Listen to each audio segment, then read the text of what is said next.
Yo guys, I hope everyone's alright watching this video right now. I'm going to create a new kind of episode here, a new kind of series in a sense. I've seen quite a lot of people do it recently on Twitter, and I've seen people make their own takes on this in video wise, and I kind of want to make my own take on it. So it's regarding when talking about tips for, let's say, lesser organisations or newer organisations that kind of want to make it in the amateur scene, make it to that professional stage, etc. Of course, disclaimer at the start, I'm no professional, you know what I mean? Everything I've done with Radiant is like something you could do yourself, so in a sense it's not like I've done something impossible, but I do get on a day-to-day basis quite a lot of people asking, so I thought, why not create this kind of series that focuses on main different topics each episode that kind of would help towards your knowledge in a sense, and then you can kind of apply it and improve your organisation, if that makes any sense. So yeah, for this series we're going to be playing Fortnite. Obviously it's just something to play whilst talking. I'm going to try it, better than just me sitting in front of a camera. But our main three topics for this episode are branding, confidence, and how you reach out to people. So yeah, let's get into it. Right, we're waiting up for a match now in squads. So branding. You need to understand straight off the get-go that branding is everything. Like, you need to understand the difference between esports business and normal business, you know what I mean? You're not using normal marketing methods through newspaper, TV, etc. You know, that's the largest businesses in the world. We're talking just purely social media. Therefore, branding is going to be everywhere. So, of course, you know, most social medias have kind of a profile page, which is your header, your avi, you know, Twitter has that. So branding is absolutely everything. You need a nice logo. You need to be willing to pay a decent amount for a nice logo because they're not cheap, and ensure that every single part of your branding is perfect.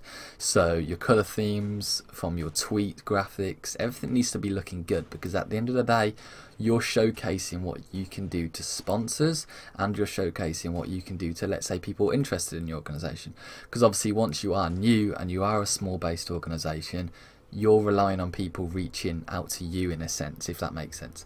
So everything you do on your social media page adds to that. If everything's looking good, if everything is of high quality, you know, that adds to the interest of sponsors, that adds to the interest of players. So it only leads to advantages at the end of the day. So things you want to mention in branding is obviously the logo. You need a base logo, let's say a mascot logo, a text logo, a letter logo, whatever you want. Something simple that will fit along with a jersey, may fit with apparel, and it's easy to brand with. So, you know, it may have three main colours, like the Radiant logo, which is red, like a dark bluish and white. So you need to aim for a colour theme. Obviously, once you have based that colour theme, that's what you need to base most of your graphic pieces off. So they all need to be matching, they all need to be of high quality, and that only leaves a good impression to everyone seeing your page for the first time. Because you need to understand, let's say a sponsor, you contact a sponsor and it links your social media there, then you know, they may look at it, they may not, and if they do and they get a bad look and things, I'm afraid you're probably out of the equation already, you know what I mean? So it needs to be looking top notch, absolutely beautiful in a sense, looking attractive, you know what I mean? You want people to look at your page with an instant and like it, you know, have a good reputable concept on your organisation. So yeah, brand is absolutely everything. It goes from colour themes to logos, absolutely everything. Because at the end of the day, that's the front page of your whole organisation. You know what I mean? That's everything. That's the thing everybody's going to see. So 100%, that's the most important thing you need to mention. Right, next one is confidence. You need to understand that this means a lot more than what it sounds, because at the end of the day, let's say you're reaching out to a streamer. If you don't explain it too well, if you don't explain what the advantages are clear, if they're not clear, sorry, you know, they might not be interested, and you've lost a perfect good streamer there. It comes to the point where you need to explain everything clearly, so there's no strings attached, nothing like that, so they don't think anything's sketchy. So let's say you contact them. Hello, you know, I've watched your streams, I really enjoy them. I'm reaching out to you to see if you're interested in a position within XYZ. Explain what this position includes. So it's part of the media team. That means you'd be part of the streamers. This would entail you stream once every 2 weeks on the Radiant channel, something like that. That's what we do here. Then explain further what their advantages are. So let's say, it depends. So some organisations offer, well, if you're an organisation, you should always offer an advantage, of course. If it's not a two-way street and they're just joining you to lead to advantages for yourself, that's when we've got problems, you know what I mean? Because there's no point. They might as well just stick as a streamer by themselves if they're not going to get any advantages. So the advantages, some of them list, you know, free graphical work. So that means if they need an overlay and header, they get that completely free. And you'd be covering the payments.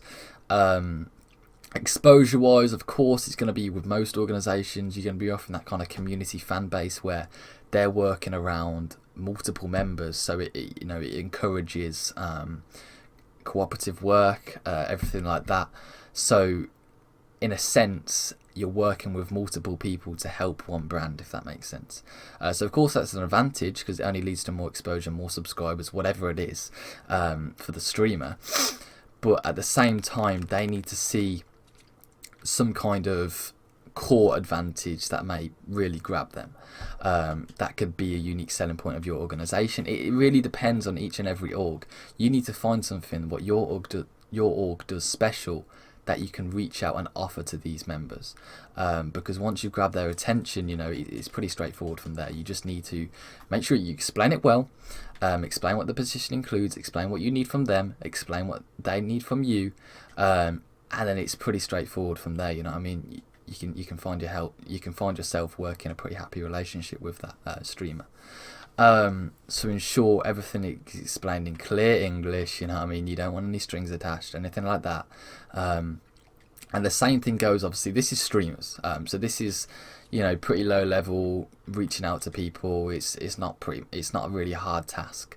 However, you will need to build up this confidence further, because once you do get later down in the stages of your organisation, you'll need to be talking to investors, sponsorship deals, etc., etc., and they're the big ones, you know what I mean? If they sense a single stutter in your language, like I've been stuttering in this video, obviously, because I'm to be fair, I'm not the best when recording videos, but if they hear a single stutter, single lack of confidence in your voice, because that kind of portrays at the end of the day, if you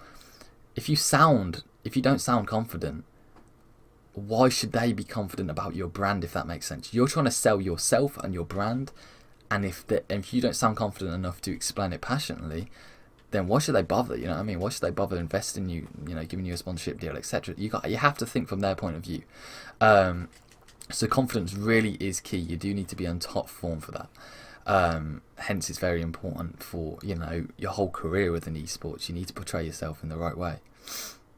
I've literally found no action in this game. I'm just running around with this random squad. Oh, alright, we got shots everywhere. Oh, bloody hell. I have got a sniper that I want to use, so let's try this. $10 if I hit that. Hit this. Oh, what we saying, boys? Nice little headshot. But yeah, confidence, brand, everything. It really is key. Well, things did escalate, as you can see. Return to lobby out there. So the next one is reaching out to people. So like I said with streamers, it is a case of you need to put effort into each and every individual that you're contacting. So it's not a case of just not even clicking on their streams, not even checking them out. So we are on still the streamer topic, so it's pretty easy to explain. You need to go to the extra mile, you know what I mean? You need to actually be in their streams, follow their streams, get a good general idea what they're about, what games they stream, what schedule they have. If you're interested in further in talks, awesome. Look down in the chat if they have a specific contact page, awesome. If they don't, you know, put a message in chat. Hi mate, I was just wondering what's the best point of contact for you. If they say Twitter, contact them by Twitter. If they say email, drop them an email. Never, if they go email and you still DM them on Twitter, never do that, because there's no point asking at the end of the day. And if they remember that in their head, it's not an advantage for you, you know what I mean? It's something that's not going to portray, again, your confidence and your brand. So you need to ensure you follow what's the best point of contact for them. Also, like I said, you need to explain things very clearly, so what the position is about, etc. I've already explained that pretty much in most detail though, but you do need to go into special detail with each and every individual. So if it's a streamer, like I said, check out their streams. If it's a content creator, get a good general idea on what their video is about, how regularly they upload. Let's mute this guy quick. If it's, let's say, a roster, I don't know, a Rainbow Six Siege roster, make sure you're watching their... Why have I not muted this? Make sure you're watching their scrims. You get a good general idea what they're about, what their attitudes are like, what makes them laugh, stuff like that. You know what I mean? Because that's gonna help you later on down the line in the interview stage. And let's say you have done your research. You've done your research about every single one. So now you go to reach out to contact them. Like I said earlier, best point of contact, you contact them via there. And then you wait for a response. If you don't get a response, follow up email, follow up DM, whatever it is. If you don't get a response from there, just leave it from there. You know what I mean? If they don't have the respect to give you that response, they're not going to be a good asset to your organisation. You know what I mean? And we're going to die. Brilliant. Well, that was fun. So yeah, it's reaching out to people again at the same time. That's their first point of contact with you. You know what I mean? You need to make a good first impression. You need to explain everything well.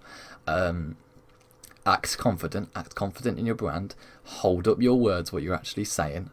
So if you're saying we get this amount of impressions, you know, this is what we can offer. Make sure you can hold that. Make sure you don't promise. You know, hope. What's the word I'm looking for? False hope in a sense, yeah, at the end of the day, because you need to be completely transparent with them. That's what's going to further the discussions.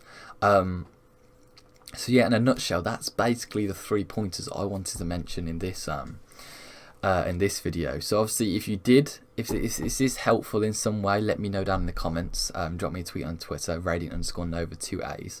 But other than that, it's just a case of, obviously, if this video does get good support, I'm happy to create a second one.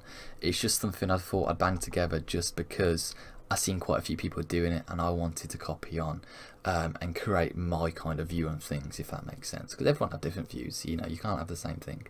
But yeah, other than that, guys, I appreciate it. Obviously, any support on the video, like, subscribe, anything like that, I really appreciate it.